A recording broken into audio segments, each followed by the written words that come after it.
If you're think you're out there doing things and putting yourself through a situation where you're trying to get ready for, eventualities in the street and things like that, you got to put yourself through as hard of a stress in the training environment, and if you can't do that and can't perform in that way, you're really, kind of cheating yourself and giving yourself a disadvantage in the street. You got to be out there and try to push limits as far as possible. And in our testing that we do in Atienza,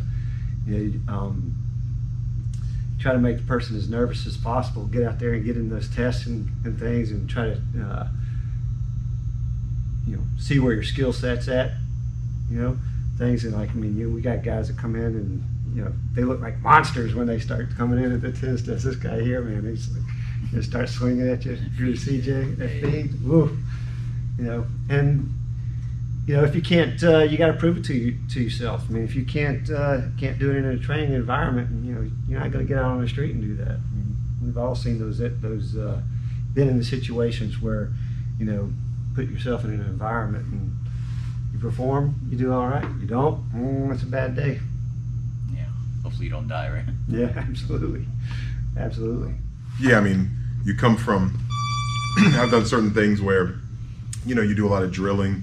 It's a lot of weapons-based systems where there's a lot of drilling, a lot of coordination, attribute building-based stuff, which is cool, for just generalized movement and that sort of thing. But ultimately, we all want to be able to use the techniques, right, that we're learning in a realistic way. And not a lot of things that are systems that I can think of have that type of pressure test. A lot of people think of sparring as the pressure test, which obviously you learn a lot of things from that, but it doesn't happen the same way. The strategy's different as it is in on the street in real life.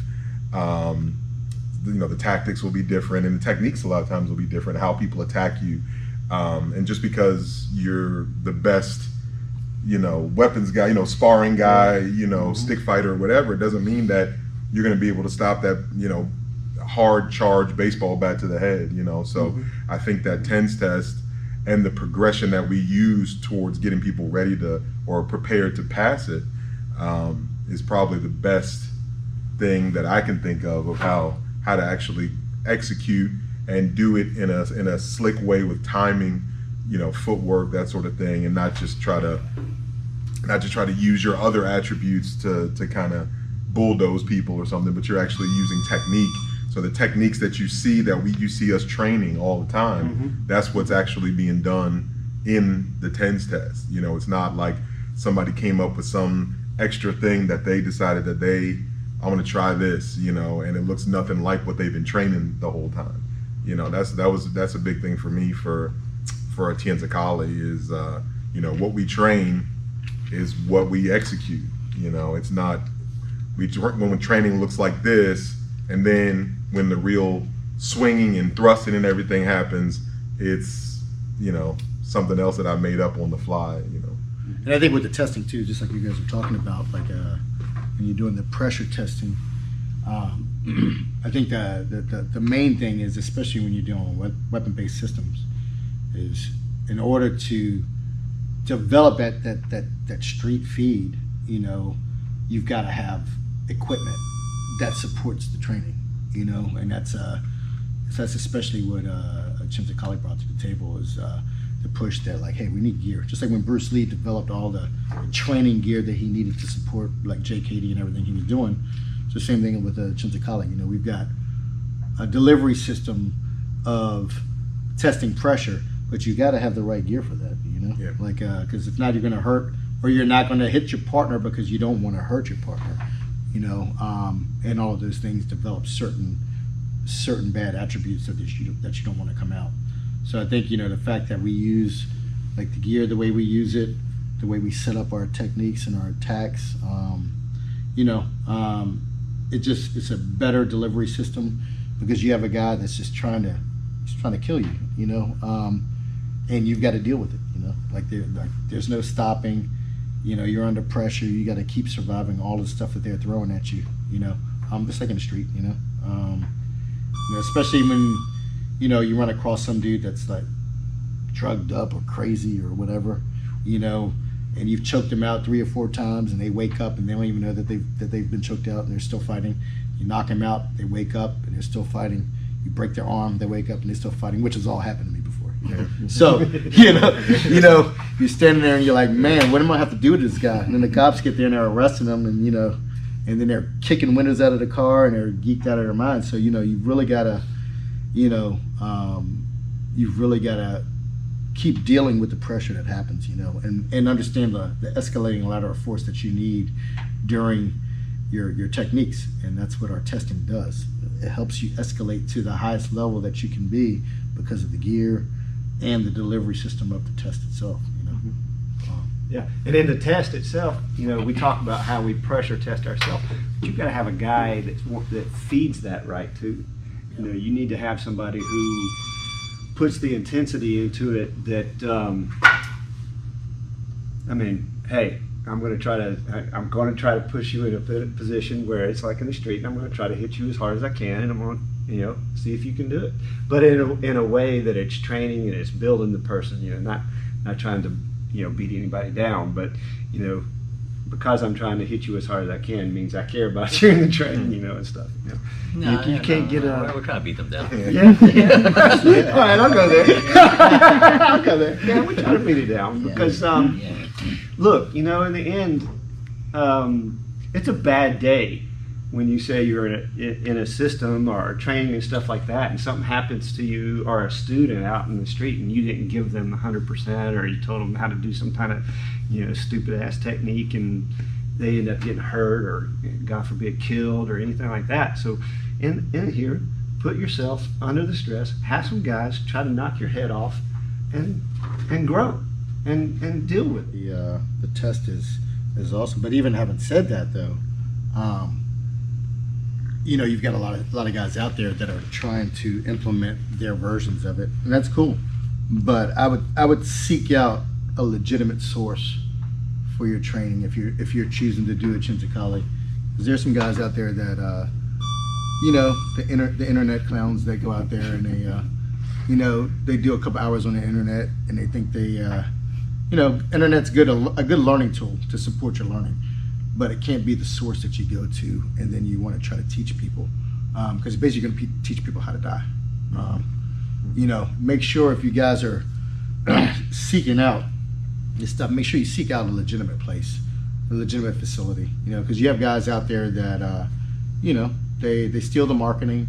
Like we'll post up something and next thing you know, they got the same exact print, same font, same names for all their techniques. Yeah.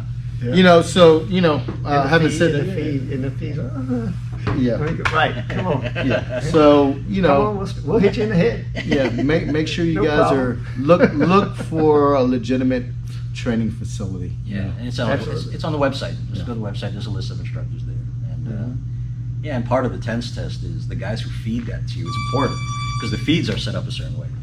You're not just swinging. Like we're set up so we can get them to improve in a certain way. Like it's just 3 attacks, but there's ways to do that. And the big thing is the guys who feed it to you have to have been guys who passed the test, right? Because they know what they're doing when they're running that test. Other than them, they're like, there's guys who are just going to club this guy and stab him over and over again. All right, that's cool, that's a good thing. But there's other things. If this guy needs to work on something, like which way he needs to go, and that kind of thing. So it's just not wailing on a guy. There's a lot of calculation into that test, and guys just copy. It's normal. It's internet stuff. People think they're good at something, and that's just the way it goes. It's when you have a successful system, there's guys who do that, and it's entertaining, but just be careful, because if they're claiming that they can teach you how to get out of a real scenario, which we are very serious about, right? We have guys who recently have been in things, not 10 years ago, and they've gotten out of it clean. No cuts, no nothing. Guys are trying to kill them to get out of it clean because of this training. We got verification. And if other people claim they can do that, but they've only trained with us for like a year, just be careful with that. You know, just because they're running it that way and using our name, I mean, be careful. Be careful. Like, you know, that's some McDojo shit. All right, so we haven't really talked about the TENS test, and we do that for certain reasons. If you want to see it, like right now here, we're in Stryker in Kennesaw, Georgia. This is like the flagship for us. If you guys want to see it, just come by and we can show it. I'm not saying that as like a challenge. I'm just saying this is a martial arts school. I mean, we were here all night, and they got Thai boxers, guys rolling around. There's blood on the floor here. We got boxers in the ring. We were doing a class here tonight, Atienza Kali class on fighting 2-3 guys who are trying to grab you in a hallway, and you're using a knife and reverse grip. So it's just training. It's just training. So I would, you know, come by and check it out. But in general, like, it has to be very simple feeds in the beginning, because on the street everything is very, very simple. People get killed with the simplest stuff. I'm not talking about like these things that, you know, you'll see in Filipino martial arts, which we do later, but it's got to be simple, because you'd be surprised how many people get hit with some simple stuff. And it's the aggression. It's got to be forward aggression, because sparring is not forward. Like, it's sparring is this thing everybody's over. Like, this is like the guy draws a blade, tries to shank you, tries to kill you. Looks like he looks at you like a piece of meat hanging, and he's just going to go into you. And it takes a while. So we find like there's roughly 3 levels in the beginning of the TENS test. Now, this is the one-on-one TENS test. The actual TENS test you want is the mass attack TENS test, because we're a multiple opponent system, right? But no one passes that in the beginning. Like, it's too hard. It's too intense. So we start them with the one-on-one, and the feed's supposed to kind of mimic like multiple opponents. So there's like 3 levels in the beginning. It takes about 3 years to get through that. And it's not really just based on your skill set, but your mindset, because the aggression creates a panic and a fear for a lot of people in the beginning. And as they get better with their skills, their mindset changes, like the fear goes away and the confidence starts to build. And that, in general, you start to see that shift in the 3rd year. And that's kind of like the 3rd level. By the time they get to the 3rd year, they're probably doing, like, if they ran 10 TENS tests, they're probably passing 6 of them. Right? What do you guys think? Around 3. If they're training consistently, not guys who, like, they're gone for months. Like, guys, every week they're there. Like, I think here it's like twice a week. You guys hold classes, so. Yeah. And we're running off of the formula they run here at Stryker, right, for the Atienza class. So they come twice a week, and those guys take about 3. So if you're coming only like once or twice a month, then that extends out. And we had guys who've come for like twice a month. They visit, and they don't really, like, within a year, they're not really passing that. But like I said, the mindset, so there's like 3 levels to that in the beginning. So by the 3rd year, they're kind of doing okay, and then we kind of introduce them to the mass attack version, just like as an exercise, and then they start to see what the test is about as they start doing better with the one-on-one, and they're not passing that. It's way more intense. And then remember, it's basic, because the environment changes as the levels go up. Right? We don't keep the same training ground when it comes to as they start to advance. So by the 3rd year, they're doing all right. 4th year, doing well one-on-one, and then they're doing the mass attack. So I would say year 6 and 7, they're doing like 60%. Like, if they did 10 mass attack TENS tests, which is a lot, straight, you know, the stamina alone to do 10 TENS tests, mass attack, straight. I mean, it's hard for everybody, even the guys who are delivering it, right? So they're doing about 6, so about 7 years to get to that point. That's for anybody. We've had guys come to the group who are beginners. We have guys who came to the group who claimed they were doing for 30 years, and it's all the same stuff. So, so that's like the rough time frame for 7 years. That's about right, because it takes 10 years to become a black belt in jiu-jitsu.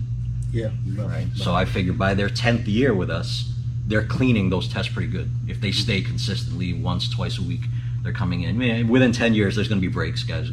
You know, they may leave, they miss a few months here, and there's that kind of thing. That's all calculated into that. And by the time they hit like the 10th year, they're pretty clean at that test. And that's not counting, you know, the other things that we need to do. Like, they still have to spar, they still have to do the empty hand versions of things. You know, they still have to run projectiling. Like, that's just like the base testing. And like I said, it's all based on simple feeds. 1 guy attacking you, and then 3 guys attacking you. So our mass attack 10 test is like 3 guys attacking you, and depending on the kind of test, the public has their own version because it's not as hard as the instructor version. The instructor version, they're not allowed to be hit at all. Like the moment, I don't care if they hit everybody 3-4 times each. If they got hit once, they do that over again. You can't get hit at all. And the reason why we're doing that is a lot of guys are like, well, isn't that too hard? Is it? Well, we're still really not fighting. How would you like it if I brought you out and I was training you for an event that you might get into on the street, and I'm going to tell you, well, you're probably going to get stabbed once, and I can't tell you if it's the heart or the belly. You wouldn't like that. But I can tell you, I can train you where you don't get stabbed at all in training here, and if you do take a shot out there, it won't be someplace too vital. Like, the chances of you dying are a lot less than if we made the standards different.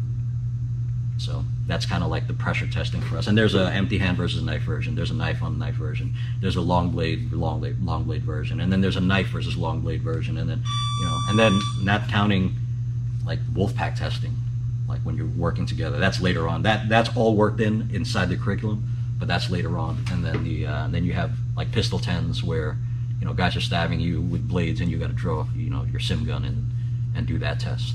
Easiest test we have if you're a blade guy. So, what do you think? Yeah. Any more? Yeah.